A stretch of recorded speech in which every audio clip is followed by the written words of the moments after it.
Terima kasih atas waktu dan kesempatan yang telah diberikan kepada saya oleh Bapak Sutoro Eko. Izinkanlah saya untuk memperkenalkan diri. Perkenalkan, nama saya Selvina, NIM 21520064, Program Studi Ilmu Pemerintahan. Di sini saya mengangkat tema membongkar ilmu pemerintahan. Membongkar karena untuk membentuk, mempertajam, memperkuat ilmu pemerintahan kembali. Ilmu adalah sesuatu yang merdeka dan berdaulat, atau sesuatu yang memerdekakan. Menurut atau sesuai petuah Ki Hajar Dewantoro dan Insinyur Soekarno sebagai pemimpin bangsa Indonesia ini. Sebagai ilmu, filsafat menyajikan ada ontologi yang bicara tentang hakikat, epistemologi tentang metodologi, dan aksiologi tentang tujuan dan manfaat. Bukan hanya bagi ilmu itu sendiri, bukan hanya bagi kampus, tapi juga bermanfaat bagi masyarakat dan bangsa Indonesia. Secara aksiologis, ilmu pemerintahan dibagi menjadi 3 tujuan dan manfaat, yaitu yang pertama, teleologi, mempunyai tujuan atau misi besar, yaitu prinsipnya mengutamakan pemerintahan agar pemerintahan menjadi kuat, rakyatnya berdaulat, dan warganya bermartabat. Menurut pemikiran Bung Karno, ilmu itu harus amaliyah, dan amal itu harus ilmiah. Ilmu amaliyah berarti apapun yang kita pelajari atau sesuatu yang sudah kita pelajari, hendaknya kita amalkan dan kita praktikkan juga. Apalah arti ilmu apabila ilmu itu tidak kita praktikkan atau kita amalkan. Sedangkan untuk ilmu amaliyah, amal ilmiah. Amal ilmiah berarti segala amal yang kita kerjakan atau kita praktikkan berdasarkan atau didasari oleh ilmu itu sendiri. Yang kedua, aksiologi intelektual merupakan ilmu dan aksiologi intelektual merupakan gabungan dari ilmu dan ilmuwan dan aktivis. Contohnya, Profesor Riyaz Rashid melahirkan Undang-Undang Nomor 22 Tahun 1999.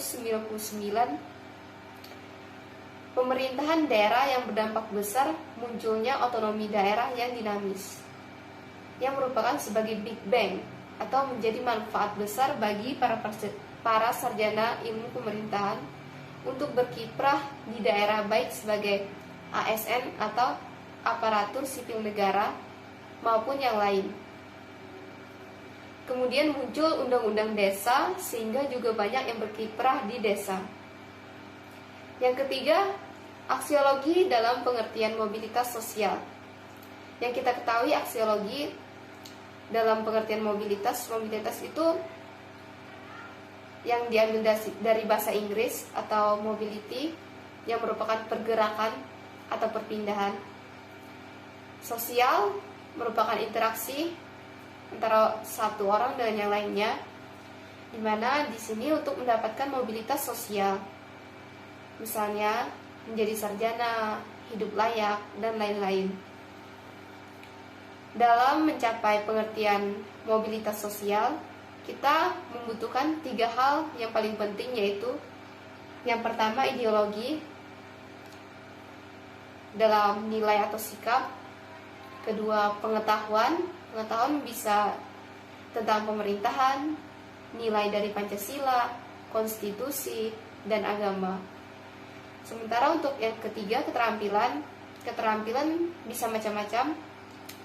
Misalnya mengorganisasi rakyat, bicara di depan umum atau di banyak tempat, menganalisis kebijakan, merancang undang-undang, memfasilitasi forum, dan lain-lain, termasuk mendorong dan memfasilitasi perubahan pada pemerintahan lokal maupun pemerintahan di desa. Ilmu yang merdeka dan berdaulat ini bukan berarti autatis. Autatis yaitu tidak mau diatur tapi maunya mengatur. Ilmu pemerintahan tidak seperti itu. Ilmu pemerintahan itu tidak berhubungan dengan autatis, tetapi berhubungan dengan negara, pemerintahan, masyarakat, dan pasar. Tetapi bukan berarti bahwa kita diatur oleh pasar atau mengikuti arus.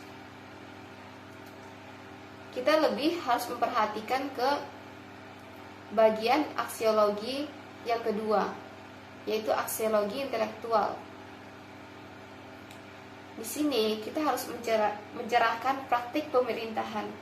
Kita harus mengkritik pemerintah bukan untuk melecehkan dan bukan untuk mengingkari dan bukan untuk menjatuhkan.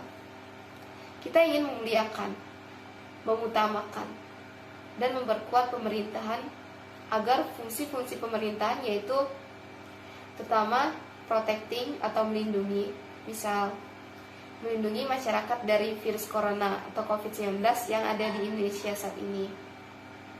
Yang kedua, distribution atau membagi. Kalau pemerintah mengumpulkan sumber daya, misalnya pajak, lalu dibagikan kepada rakyat, itu adalah dasar atau fungsi dasar pemerintahan. Kita harus mendorong supaya pemerintahan kita ini harus kuat. Dan yang memerintah itu adalah pemerintah, bukan birokrat dan bukan teknokrat, bukan pasar, tapi pemerintah yang harus berdiri tegak. Dan kita harus sebagai masyarakat harus mendukung. Fungsi pemerintahan selain fungsi dasar atau fungsi utama tersebut, ada beberapa fungsi yang dapat mengacu definisi pemerintahan, yaitu fungsi layanan. Layanan pemerintah umumnya mencakup layanan publik dan layanan publik yang mempromosikan kesetaraan. Beberapa layanan yang disediakan oleh pemerintah pusat termasuk hubungan eksternal, keadilan, keuangan, agama, pertahanan, dan masalah keamanan. Kedua, fungsi pemberdayaan. Fungsi pemberdayaan ini dimaksudkan untuk mendukung ekonomi atau otonomi daerah sehingga setiap daerah dapat mengelola sumber dayanya secara optimal. Untuk mencapai tujuan ini, pemerintah daerah harus meningkatkan partisipasi masyarakat dan sektor swasta dalam pembangunan dan pemerintah. Fungsi pengaturan. Dalam hal ini, pemerintah, baik pemerintah pusat maupun pemerintah daerah, memiliki tugas untuk membuat undang-undang dan peraturan yang mengatur hubungan manusia dalam masyarakat untuk membentuk atau membuat hidup lebih harmonis dan dinamis. Yang terakhir, fungsi pengembangan. Pemerintah itu bertindak sebagai alat perkembangan, baik di pusat ataupun di daerah. Perkembangan yang dimaksud di sini adalah pengembangan infrastruktur serta pengembangan mental dan spiritual warga.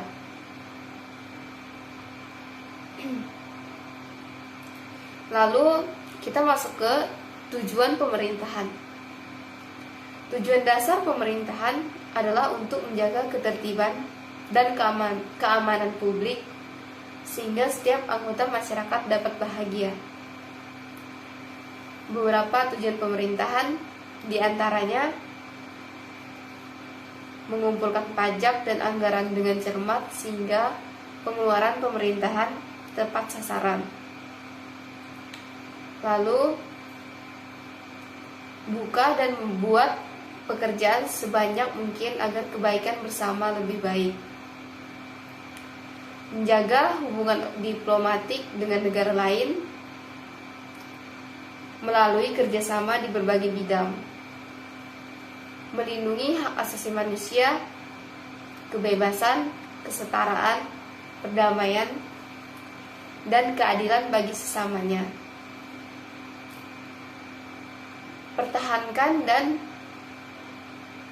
Pertahankan konstitusi agar setiap warga negara diperlakukan dengan adil. Menjaga perdamaian dan keamanan dalam masyarakat melalui penerapan hukum secara adil. Penciptaan dan pemeliharaan sistem moneter yang memungkinkan kelancaran perdagangan nasional dan internasional.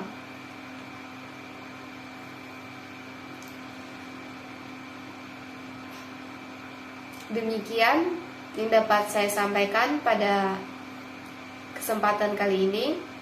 Atas perhatiannya saya ucapkan terima kasih.